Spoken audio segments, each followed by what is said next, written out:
Hello and welcome to Marketing Edge on TV, Nigeria's leading initiative in the business of brand management and the management of brand business.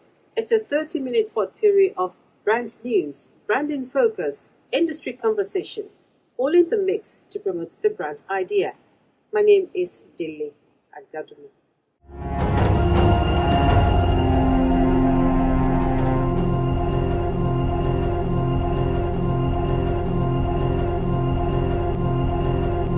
The Nigerian marketing and advertising industry no doubt offer a huge potential for prospective investors and professionals with requisite skills and competencies to tap into the market. Marketing Edge on TV is a potpourri of happenings and developments in the integrated marketing and communication space of the Nigerian economy. Watch out for top players, gladiators, and professionals in the competitive business of brand management and management of brand business in Nigeria. From the cerebral and glamorous advertising professionals to the well-groomed marketing wizkid dictating and directing brand management business. Watch Marketing Edge on TV, only on TVC News.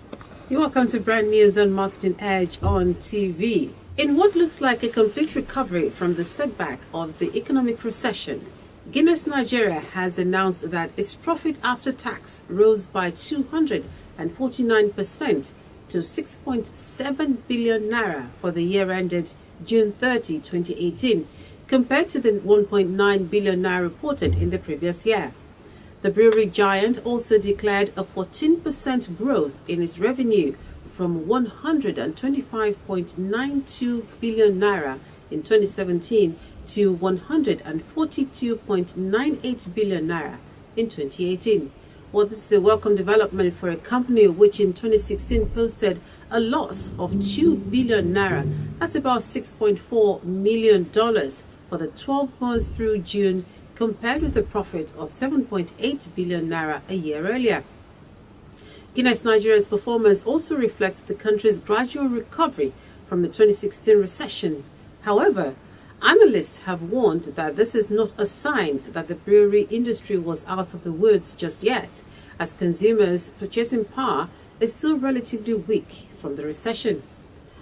Foremost marketing and communications company in Nigeria with footprints in advertising, public relations, and digital marketing, DKK Nigeria, have won 3 new businesses to add to the plethora of its accounts portfolio. The businesses that were recently won by the agency include AlphaMid, Stardom Nigeria Reality Show, and Livestock247.com, which was officially unveiled in a grand opening.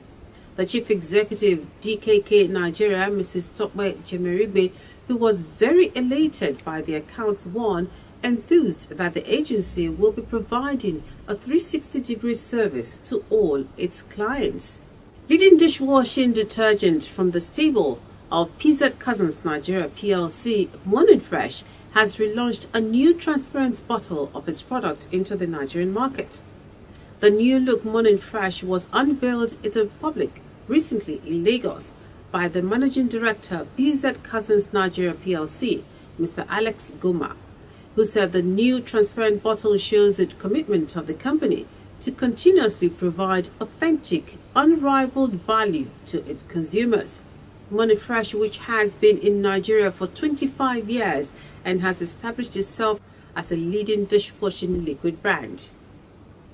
In a bid to reclaim its leadership position in Nigeria's diaper market, P&G has announced the launch of its new Pampers pants that can be pulled on and removed by tearing the sides, thus providing a quick and hassle-free solution to diaper changing. The new diaper, which comes in an innovative pull-up pants format, was launched with a TV ad featuring music superstar Tiwa Savage and her son Jamil. According to Tomiwa Ajewole, Pampers Communications Manager, Procter & Gamble Nigeria, Pampers Pants is a result of research findings and with a view to ease the struggle of change time. And a Pan-African integrated digital payment company, InterSwitch Group, in partnership with Microsoft, has expressed the desire to launch an innovative blockchain-based supply chain financing service. The initiative brings together entrepreneurs, major financial institutions, and corporate organizations, all on a single platform, to provide end-to-end visibility that would ensure fast and seamless trade financing in supply chain operations. And speaking at a media briefing on the initiative, the Group Managing Director, InterSwitch, Mitchell Elegbe, said in the 15 years of operation of the company, it has experienced bottlenecks associated with existing corporate-based financing infrastructure in the country. And that's it on Brand News on Marketing Edge for this week. Thank you for listening.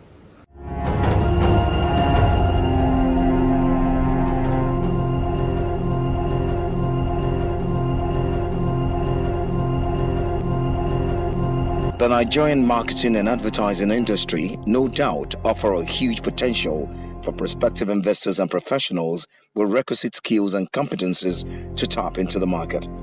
Marketing Edge on TV is a potpourri of happenings and developments in the integrated marketing and communication space of the Nigerian economy.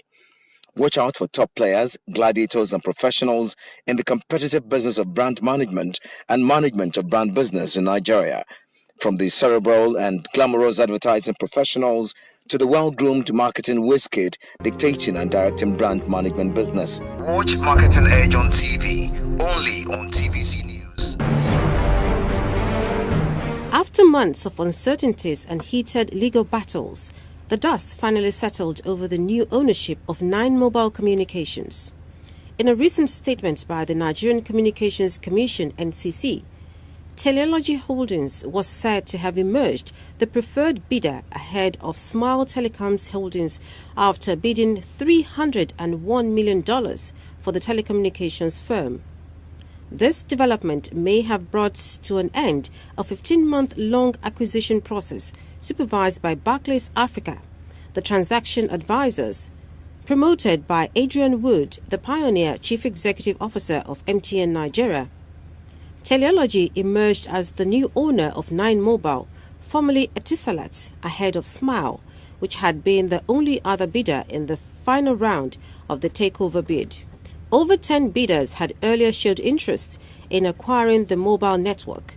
Only 5 made the shortlist. The number was later reduced to 3, while Globacom and Helios failed to back their technical bids with concrete financial bids. Airtel later pulled out of the process, leaving just Teleology and Smile Communications. Teleology, a private equity firm with an investment portfolio of $11 billion, offered more than $500 million to acquire the mobile network, while Smile offered about $300 million. According to industry sources, the company was purposely set up by some influential investors to revive the embattled telecom. Teleology is run by the pioneer chief executive officer of MTN Nigeria, Mr. Adrian Wood. Wood is an economist. He was trained at Cambridge and Harvard universities. He is also the CEO of Bry Media West Africa Limited. After quitting MTN, Wood, an Australian-born, launched an unsuccessful bid for Nigeria's pioneer national operator, Nigeria Telecommunications Limited, NITEL. The other directors of Teleology are Nasiru Ado-Bayero, the chairman, Asiga Aliga, Mohammed Edewo, Winston Ndubweze Ude. Non-executive directors are Abdulrahman Ado, an executive director, and Stephanie Buvele, acting managing director. According to industry analysts, the immediate task before Mr. Wood and his colleagues is to bring stability to former Nine Mobile, now Teleology, and immediately assure existing subscribers of their determination to make the telecoms brand competitive again. Until about 15 months ago, Etisalat was considered arguably one of the strongest communication brands in Nigeria, but its brand equity began eroding once its core investors pulled out. Brand experts have said the new owners must immediately address this decline and develop a robust marketing communication strategy that will not just restore consumer confidence in the brand, but also attract new subscribers. Thankfully, Teleology has on its board a team of seasoned business experts with international exposure and adequate understanding of the Nigerian market. And this includes Mr. Woods, who played a crucial role in the growth and marketing leadership position of MTN in Nigeria.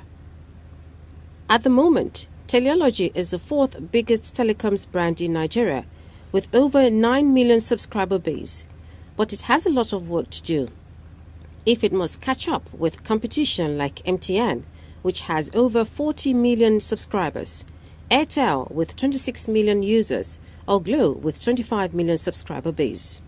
And that's it on Branding Focus on Marketing Edge on TV.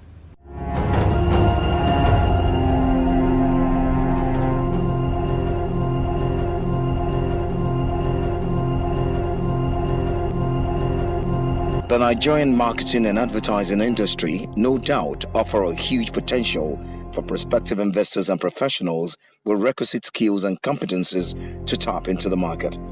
Marketing Edge on TV is a potpourri of happenings and developments in the integrated marketing and communication space of the Nigerian economy.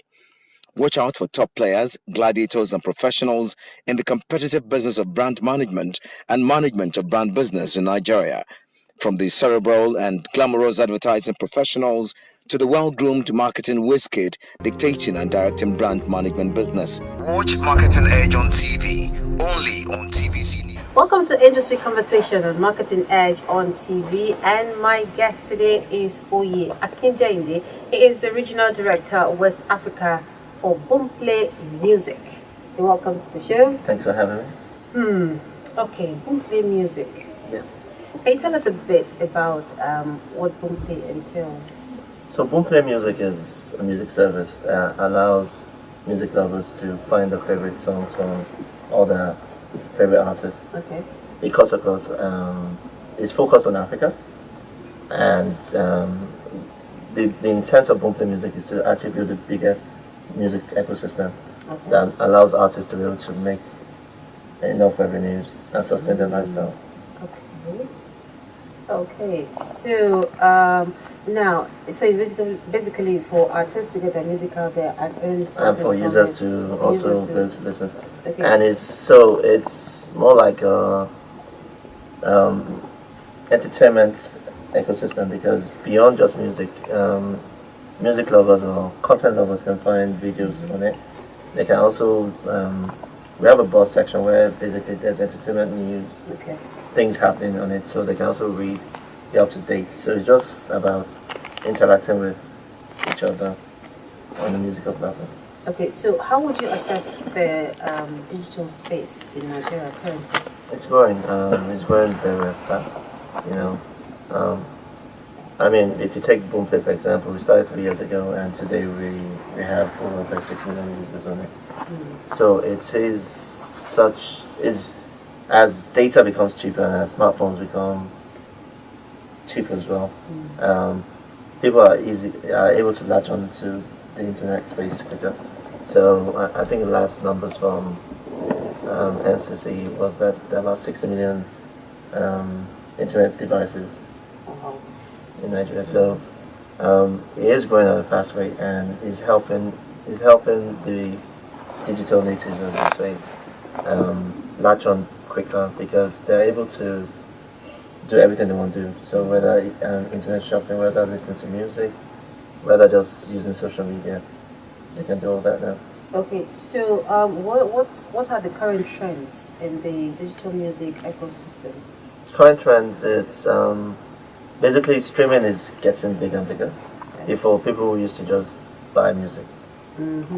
So now it's all about streaming. People don't want to own music anymore, so they'll rather stream. So like in our catalog, we have millions of songs, so they'll rather stream music instead of owning the songs. Okay. So today they can decide to listen to Victor Wifo. Tomorrow they can decide to listen to Sinach. You know, so every day they don't need to hold their, because again, you know that phone memories are not that large. So instead of them downloading and filling up their space and their hard drive spaces, they just stream and play millions of songs at any time. So how then does that help people who want to own rather than just listen online? Also, there's still an option for that as well. So you can decide to buy if you want to buy. We still see purchases happening every day.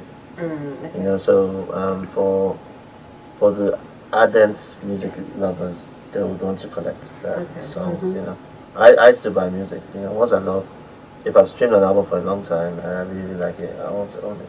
So yes. Okay, so what should an artist, for instance, what should the artist focus on, in this digital era? What are those things they should focus on? So he needs to be able to build his fan base, you know, digitally as well. So he needs to be able to. The best places for building your fan base is definitely Facebook and Instagram. Okay. But you cannot neglect your Twitter. You can't neglect your Snapchat. You have to build it on your YouTube, and then you can also build it on Boomplay, because Boomplay allows for social interaction. So you're able to build, get followers on Boomplay as well. So as you build your fan base across all platforms, you're able to first build. Once you've built it, then you can now say, "Oh, go buy my music," you know, because and you have to build it organically. So don't listen to those ads. Buy 1,000 followers. No, that never works for anyone. You know, you're just living a false life.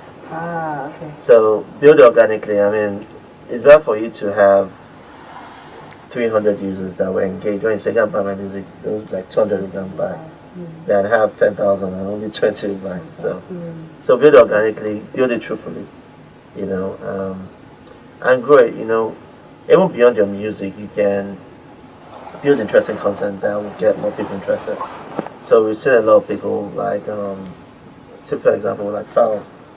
Fowls was able to infuse a lot of his acting and comedy, and people now latched onto his music. So that way, you get to show your multiple personalities. You don't have to. So if you're building your social media, you don't have to keep on saying buy, or stream. So you can show who you are as a person at first, you know, and just build it, build that persona, and once you build it, you'll be able to sell better. Okay, so earlier you were saying that artists should learn to build their fan base through Twitter, Facebook, Instagram, Snapchat, and YouTube. Okay. For those of them who don't know how to do, and you said we should do it organically and not buy. Yeah, So not buy. what are maybe the first 3 steps they should follow in doing that? So- I know you just talked about files now. Yes. You know, So doing that's comedy one, yeah. skits. Yeah, you know, but everyone doesn't have to go that route, you know. But so the very first step, and that's what I did as well, was if okay, so like if I start an Instagram page, I'll beg you to follow me because you're my friend, right? Beg my family, beg my friends. Okay. So your first circle Okay. should be the ones to you get on. Then after that, you go to the larger circle, so your friends' friends. Okay. Then after that, if it's not growing as quickly as you can, or you're not creating the content that you think can drive you those eyeballs or awareness, then you can do a bit of paid marketing. Now, paid marketing is different from the buy it, Yes. you know, so you do either Facebook marketing, so you build your fan page or you build your profile. And I mean, even if you spend as little as £1,000 a day, you can grow it. And the interesting thing is that when you run ads on those platforms, even with Boomplay, you can choose interest. So if as a new artist, if your music sounds like, let's say, like Tiwa Savage, you put that fans of Tiwa Savage. Okay. That's what you're targeting. So that way, you're able to restrict that only people like Tiwa Savage music lovers will also like my music. So you, as an artist, you also have to understand who your influences are. You have to also study. So, like I said, if let's say you're an artist and you love, like, your music sounds like maybe a Waje or an Immaculate Daje, you gotta check their own profiles. You try and see what they're doing right. How come they have those numbers? You know, it's not like copying, but you have to become like them. Okay. Okay, so for those of you who are still watching, I have Oye Akinda Inde in the studio with me. Now, Boomplay has been around for about 3 years. Yes, that's okay. correct. So, what are some of the challenges that you think, artists or other consumers could face in using Boomplay. So first of all, even though I said data is getting cheaper, it's still the biggest problem because most music lovers are people that are students and all that. So it's, I mean, a student's wallet is probably fighting for food, and he wants to mine his data. So once you have data on your phone, you have things like messaging apps, fighting for music, social media. So what we try to do at Boomplay is we built in features that actually save on data. Okay. So one of them is it's called the Save for Offline Play. So basically, if a user is in subscription mode, okay, so we have 3 types of models on Boomplay. We have the ad-supported streaming. Okay. So if you're like me that you don't have money, you can play music with ad support. Then you have the subscription model, whereby you pay either daily, weekly, monthly. Then you have the a la carte that you just buy anytime you want. So once you're in that subscription mode, you are able to play music in offline mode. So basically, you download the music once to your phone, and then you don't need data. So if you switch off your data, you can keep on streaming, and the artist still gets paid for the number of streams. The second thing we did was at any given time, if you want to, you can choose the quality of your music. So you can choose it at the high end, which will make you consume high data, or you can choose a low quality MP3 as well. Alright, then it's still Marketing Edge on TV. Lastly, let's talk a bit about the artists now. How can the artists reach their fans, when it comes to the platform? I know that a lot of them are constantly looking for ways to reach their fans. They're constantly putting out freebies out there. So how else can they reach their target audience? So basically, it's for them to build their fan base. They have to, like what you said, freebies help. So there's something called email for media. So you can start building. Contrary to what people think, newsletters are not dead. So that's so you can build electronic newsletters. Yes. Yeah, electronic newsletters. So you can build. So you can say, get free MP3s for your email address. So that way you start building your community. You know what cities are in, and as you even sell your music, you can get to understand. So like on Boomplay, we have a backend that allows you to know what country your music is being streamed, and who's buying, who's doing that. So even as an artist, if you decide you want to tour another country outside Nigeria, you get to understand that, okay, out of the sales I've made, about 70% are actually in Togo. So my fan base is not even Nigeria, so you target that better. So with that, it allows you to build that strategy. Is like planning properly. You can say, okay, if I want to actually run a Facebook campaign, what countries should I target better? So it's all about building the right strategy. It's all about having, even down to your music. Your music has to have quality. If you put out bad music and you spend lots of money, you're just wasting money. Although a lot of people say that's not true, because we've seen bad music become hits. So, yes. Okay, I have one, not a trick question, but now, I know when you talked about Boomplay being for artists, what about, say, poets? People who are into spoken word. Yes, we have albums of a few spoken word artists that have done things like Wana Wana. Our album is on it. Okay. So yes, we anything that is entertaining, we take on Boomplay. Okay. Thank you very much. Thank you for having me. All right, then we'll be speaking with Oye Akindaide. He's the Regional Director, West Africa, Boomplay Music. And that's it on Industry Conversation this week on Marketing Edge. Stay with us. Well, that's our package for this week on Marketing Edge on TV. Be sure to join us next week for another package. My name is Dele Agadumo.